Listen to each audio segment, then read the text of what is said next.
Climate change is the biggest global threat of the 21st century. The burning of fossil fuels has released vast quantities of greenhouse gases, affecting climate and having severe consequences on ecologically sustainable development. The purpose of this documentary is to examine the effects of climate change on humans, individual species and ecosystems.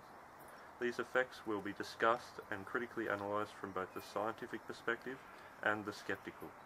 I'll also compare climate change perspectives in Australia and India.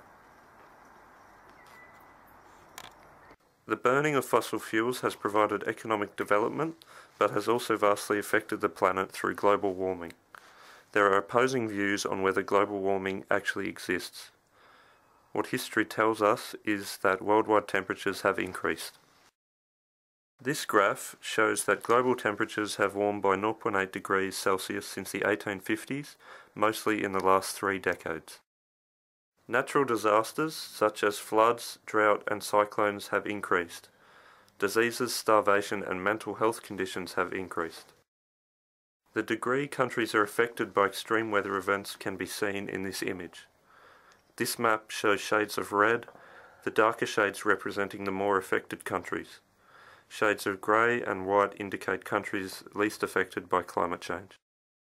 Coastal marine ecosystems are affected. They are one of the most socio-economically and ecologically vital systems on the planet. An estimated $14 trillion worth of ecosystem goods and services are provided by marine habitats. I caught up with Tim Flannery, Chief Commissioner of the Australian Climate Commission. Climate change is threatening coastal marine ecosystems, along with the goods and services they provide. As climatic trends continue and increase in severity, we risk serious degradation to marine ecosystems, along with long-term consequences for the welfare and health of humans. To minimise the collapse of marine ecosystems, marine protected areas and no-take reserves need to be established. Climate change is also critically affecting polar bears. The existence of sea ice provides the habitat for them and for ice seals, the polar bear's main prey. Fragmentation and rapid loss of sea ice is the biggest threat to polar bears today. Extinction is quite likely. Also sceptical views on climate change. The broadcaster Alan Jones, a well-known skeptic, referred to climate change science as propaganda. The notion of global warming is a hoax. This is witchcraft. Common sense will tell you it's rubbish. 97% of all carbon dioxide occurs naturally, and only 3% around the world is caused by human beings. The journalist Andrew Bolt is another skeptic. The world hasn't warmed for a decade. How much will they rewrite to keep us scared? I mean, haven't you too become utterly sick of green lecturing, hectoring, yammering and lies? Haven't you had it with being treated by warmers like a moron with the memory of a goldfish? Are these different points of view based on opinion or fact? The Intergovernmental Panel on Climate Change has found that evidence for global warming is certain, taken from reliable scientific testing. The IPCC states that the past 13 years have included the 12 warmest years on record. Scientists believe that many aspects of human health will be affected by climate change and action must be taken.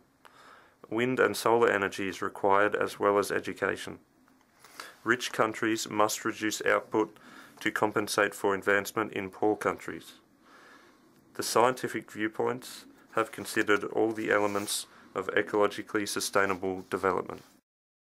The skeptic viewpoints don't appear credible and are not based on fact. I believe that both Alan Jones and Andrew Bolt's arguments are biased.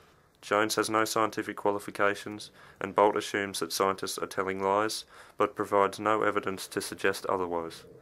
Both play on the emotions of the audience. I wondered how other countries were addressing climate change and what their perspectives are. I spoke to the Secretary of India's National Advisory Council, appointed to Commission on Climate Change, Rita Sharma.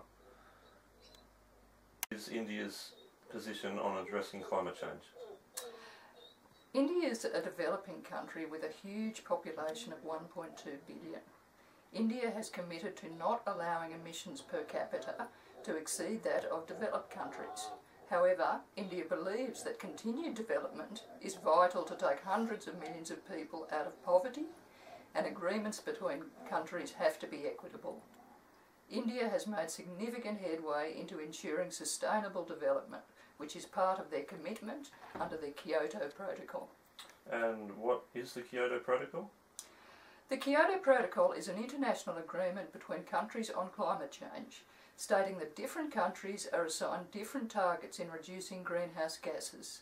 India, as a developing country, does not have to reach the targets of developed countries like Australia. I spoke to Tim Flannery again about the Australian perspective.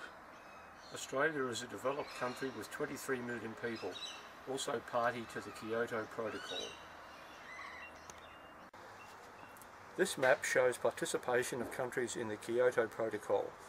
Green represents countries that have signed, dark green representing developed countries. Grey are the countries who are not decided. Brown is countries with no intention to sign, and red are countries with an intention to withdraw.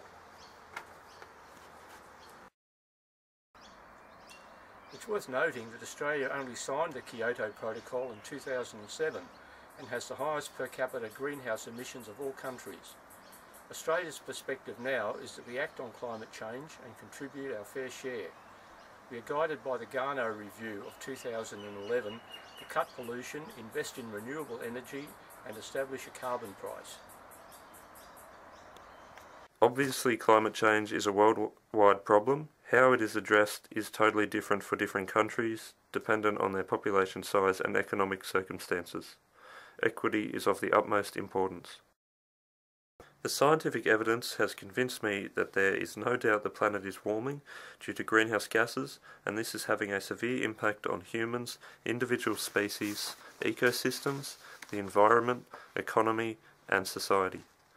I believe that the scientific findings are conclusive and the skeptics have no validity. All countries have a responsibility to address global warming, but the degree of responsibility has to be equitable. Developed countries are the largest polluters and should therefore face the biggest responsibility. They should also assist developing countries adapt through technological and financial assistance. I believe countries like the USA are reluctant to agree to climate change treaties, appearing afraid of losing profits. The more these countries delay, the worse it gets for the whole world.